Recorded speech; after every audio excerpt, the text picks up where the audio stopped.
Hello friends, ఎప్పుడైనా market నుంచి పచ్చి పపాయాని తెస్తే వాటిని పేపర్లో చుట్టి పెడతాం కదా. బట్ అది పండటానికి ఇలా పేపర్లో పెట్టడానికి లింక్ ఏంటి?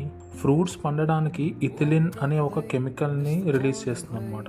పేపర్లో పెట్టినప్పుడు ఆ కెమికల్ ఎటు పోకుండా దాని చుట్టూ ఉంటుంది, కాబట్టి పపాయ పండుతుంది అనమాట. మరి అలాంటప్పుడు ప్లాస్టిక్ కవర్లో పెట్టచ్చు కదా. అయితే ప్లాస్టిక్ కవర్ ఇథిలిన్తో పాటు కార్బన్ డైఆక్సైడ్ని అండ్ ఎక్సెస్ మాయిశ్చర్ని కూడా బయటికి రానికుండా ఉంచుతుంది అనమాట. సో పండడం కన్నా ఫాస్ట్గా ఫ్రూట్ పాడైపోతుంది. అదే పేపర్ అయితే ఎక్స్ట్రా ఉన్న మాయిశ్చర్ని అబ్జర్వ్ చేస్తుంది అండ్ కార్బన్ డైఆక్సైడ్ని ఎక్కువగా హోల్డ్ చేయదన్నమాట. అండ్ ఇప్పుడు నేను ఇంకొక టిప్ చెప్తాను. పేపర్ బ్యాగ్లో ఒక మీడియంగా పండిన బనానాను వేస్తే పపాయ అనేది ఈజీగా ఇంకా ఎక్కువ ఫాస్ట్గా పండుతుంది అనమాట.